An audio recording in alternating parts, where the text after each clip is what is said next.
Hello बच्चों आज हम विषय हिंदी में कक्षा 3 के लिए बेटा पाठ 7 टिपटिपवा कर रहे थे। कल भी हमने टिपटिपवा पाठ के प्रश्न उत्तर किए थे, लघु उत्तरीय प्रश्न जो आपकी कार्यपुस्तिका के पेज नंबर 55 पे थे। उसका हमने किया पेज नंबर 55। आज हम पेज नंबर 56 करेंगे कार्यपुस्तिका का। उसमें लघु उत्तरीय प्रश्न अभी 2 बचे हुए हैं, पहले हम उनको करेंगे, उसके बाद दीर्घ उत्तरीय प्रश्न करेंगे। तो चलते हैं पेज नंबर 56 पे, 56 पे। तो उसके ये 2 प्रश्न उत्तर अभी बचे हुए हैं। ये लघु उत्तरीय प्रश्न हैं। तो प्रश्न है, धोबी ने बाघ को क्या समझ लिया। धोबी ने बाघ को क्या समझ लिया। तो इसका उत्तर है, धोबी ने बाघ को अपना गधा समझ लिया। ठीक है बेटा। अब है अगला प्रश्न, बाघ ने धोबी को क्या समझा।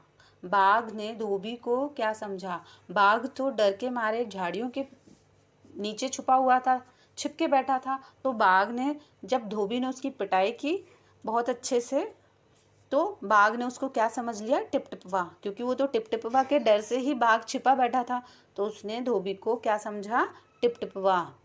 ठीक है बेटा।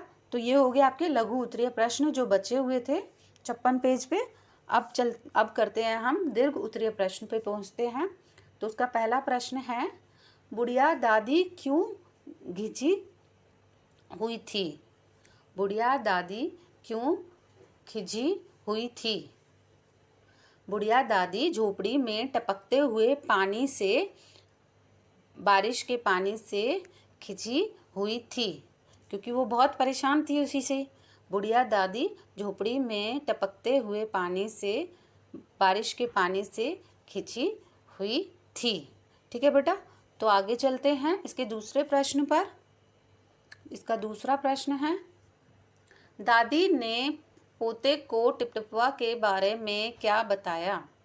तो दादी ने पोते को छत से टपकते हुए पानी को देखकर बताया कि बचवा न शेर का डर न बाघ का डर, डर तो सिर्फ टिपटिपवा का है। क्योंकि उसकी झोपड़ी से पानी टिप टिप टपक रहा था, तो बुढ़िया ने उसको टिपटिपवा ही कहा, टपकते हुए पानी को। ठीक है बेटा। तो आगे प्रश्न पे चलते हैं, शेर दुम दबाकर क्यों भागा। शेर दुम दबाकर क्यों भागा। शेर दादी की टिपटिपवा वाली बात सुनकर डर के मारे दुम दबाकर भागा। शेर दादी की टिपटिपवा वाली बात सुनकर डर के मारे दुम दबाकर भागा। इसका अगला प्रश्न है, धोबी पंडित के पास किसकी सलाह पर गया। धोबी पंडित के पास किसकी सलाह पर गया।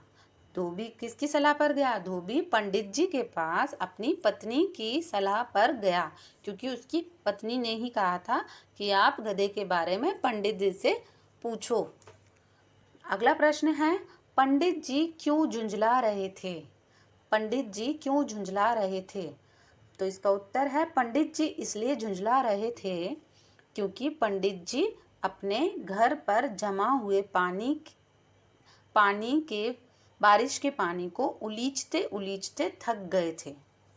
दोबारा पढ़ते हैं, पंडित जी इसलिए झुंझला रहे थे क्योंकि पंडित जी अपने घर पर जमा हुए बारिश के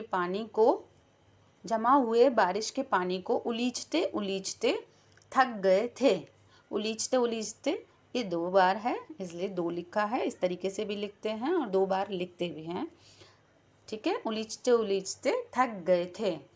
तो बेटा ये हो गए 56 के सारे प्रश्न उत्तर। इनको आप अच्छे से अपनी कार्यपुस्तिका में करना और नाम, क्लास, डेट, सेक्शन जरूर लिखना।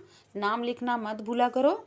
ठीक है बेटा। और इनको याद करना। ये प्रश्न उत्तर आप अच्छे से पढ़ोगे तो आपको लेसन भी नहीं पढ़ा होगा ना, तब भी आपको पता चल जाएगा कि उस कहानी में क्या क्या था। ठीक है बेटा।